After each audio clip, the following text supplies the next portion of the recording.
امریکہ اور ایران کے درمیان دوبارہ کشیدگی، ایک دوسرے کی تنصیبات پر حملے، ہرمز کے قریب امریکی جہازوں پر وارننگ فائر کے جواب میں امریکہ نے گروک اور جزیرہ کشم میں ریڈار تنصیبات کو نشانہ بنایا۔ سینٹ کام کے مطابق امریکی طیاروں نے 4 ایرانی ڈرونز کو مار گرایا، خلیجی ممالک کی طرف داغے گئے متعدد بیلسٹک میزائلز اور ڈرونز کو روکا۔ حملے میں کسی امریکی اہلکار کو نقصان نہیں پہنچا۔ ایرانی پاسداران انقلاب کا کہنا ہے کہ امریکی حملے کے جواب میں خطے میں امریکی اڈوں کو نشانہ بنایا۔ امریکی کارروائیاں جاری ہیں تو آبدہ ہرمز مکمل طور پر بند کر دی جائے گی۔ آبدہ ہرمز کی مکمل بندش کا ذمہ دار امریکہ ہوگا۔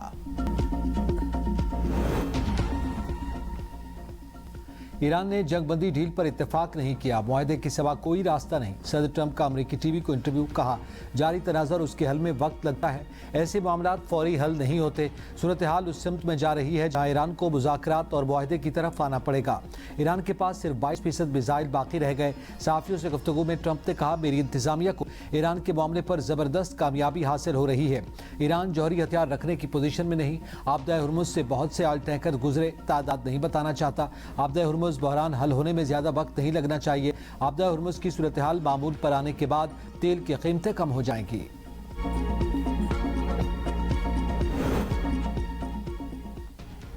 منجمد 24 ارب ڈالر کے بدلے مذاکراتی ڈیڈ لاک کا خاتمہ، ایران کی امریکہ کو پیشکش۔ سپریم لیڈر کے مشیر محسن رضائی کہتے ہیں کہ ایران سے سمجھوتے پر پہنچنے کے لیے یہ بڑی رقم نہیں، یہ پیسہ ایران کا ہی ہے۔ جنگ اور ناکہ بندی جاری رہی تو ایران جنگ کو بحر ہند، بحیرہ احمر، باب المندب اور بحیرہ روم تک لے جائے گا۔ محسن رضائی نے ٹرمپ اور ایرانی سپریم لیڈر کی ملاقات کے امکانات کو بھی مسترد کر دیا۔ وزیر خارجہ عباس عراقچی کہتے ہیں کہ ایرانی سپریم لیڈر اور امریکی صدر کی ملاقات حقیقت پسندانہ نہیں، ٹرمپ حقیقی دنیا میں نہیں رہ رہے۔ سپریم لیڈر کی شہادت ہوئی تو میں اسی دفتر میں تھا، میں آیت اللہ خامنئی کے دفتر کے ملبے سے نکلا۔ سعودی عرب خطے کا بڑا ملک اور اہم کھلاڑی ہے، ایران سعودی عرب مل کر خطے میں امن، استحکام اور ترقی لا سکتے ہیں۔ ایران کو داد دینی چاہیے کہ وہ اندرونی طور پر تقسیم نہیں ہوا، ایرانی سوسائٹی مسلسل مضبوط ہو رہی ہے۔ روسی صدر پیوٹن کہتے ہیں کہ ایرانی قیادت نے عوام سے اپیل کی تھی کہ وہ ملک کے لیے جان قربان کریں۔ 50 لاکھ افراد وطن پر جان قربان کرنے کے لیے لبیک کہا۔ یہ ہمیشہ یاد رکھنا چاہیے، ایران نے کبھی روس سے اسلحہ مانگا اور نہ روس نے ایران کو اسلحہ دیا۔ ایران کو لبنان کے معاملات میں مداخلت کا حق نہیں، یہ بات ایرانی حمایت یافتہ حزب اللہ کو بھی سمجھنی چاہیے۔ لبنانی صدر جوزف اون کا امریکی نشریاتی ادارے کو انٹرویو، کہا ایران امریکہ کے ساتھ مذاکرات میں لبنان کو سودے بازی کے لیے استعمال کر رہا ہے جو ناقابل قبول ہے۔ جوزف اون نے کہا کہ ایران کو مخاطب کر کے کہا کہ یہ تمہارا نہیں ہمارا ملک ہے۔ حزب اللہ کو بھی سمجھنا ہوگا کہ بیٹھ کر بات چیت کرنے کے سوا کوئی حل نہیں۔ انتخابی مہم ختم، گلگت بلتستان میں انتخابی دنگل کل سجے گا۔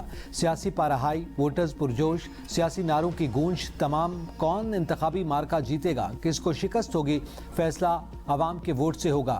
بڑے بڑے برج الٹنے کا خدشہ، کئی نئے نام اسمبلی میں پہنچیں گے۔ پولنگ سامان کی ترسیل اور سیکیورٹی انتظامات مکمل، حساس پولنگ اسٹیشنز پر سیکیورٹی ہائی الرٹ، پولنگ عملے کی بریفنگ مکمل، کنٹرول رومز فعال۔ GBA 2 گلگت 2 کے سیاسی دنگل میں نون لیگ کے حافظ حفیظ الرحمان، IPP کے فتح اللہ خان، پیپلز پارٹی کے جمیل احمد اور PTI کے آزاد امیدوار عتیق پیرزادہ مد مقابل۔ GBA 13 استور 1 میں سابق وزیر اعلیٰ خالد خورشید کی والدہ شاہدہ خورشید اور نون لیگ کے فرمان علی کے درمیان کانٹے کا مقابلہ متوقع۔ GBA 18 دیامر 4 میں حاجی گلبر خان، کفایت الرحمان اور ایوب قریشی کے درمیان سخت مقابلہ۔ GBA 7 سکردو میں پیپلز پارٹی کے توقیر مہدی شاہ، IPP کے راجہ جلال حسین مقبون، نون لیگ کے اکبر تابان اور PTI کے راجہ زکریا مقبون میں سخت مقابلہ۔ گلگت بلتستان اسمبلی کی 24 نشستوں پر 403 امیدوار مد مقابل، مجموعی طور پر 396 مرد جبکہ 8 خواتین امیدوار بھی انتخابی میدان میں موجود ہیں۔ پیپلز پارٹی 23 امیدواروں کے ساتھ سر فہرست، نون لیگ کے 22، استحکام پاکستان پارٹی 15، پاکستان مسلم لیگ 11، JUI فے کے 9 امیدوار میدان میں ہیں۔ MWM کے 7، جماعت اسلامی اور MQM کے 6 امیدوار انتخابی دوڑ میں شامل۔ 266 آزاد امیدوار بھی الیکشن لڑ رہے ہیں۔ کل 9 لاکھ مجموعی طور پر 58,480 ووٹرز حق رائے دہی استعمال کریں گے۔ جموں و کشمیر جوائنٹ عوامی ایکشن کمیٹی کا عدم قرار، محکمہ داخلہ آزاد کشمیر کے نوٹیفیکیشن کے مطابق جموں و کشمیر ایکشن کمیٹی جوائنٹ عوامی ایکشن کمیٹی اور عوامی ایکشن کمیٹی کے نام سے کام کرنے والی تنظیم کو فرسٹ شیڈول میں شامل کر دیا گیا۔ صدر آزاد کشمیر نے منظوری دے دی۔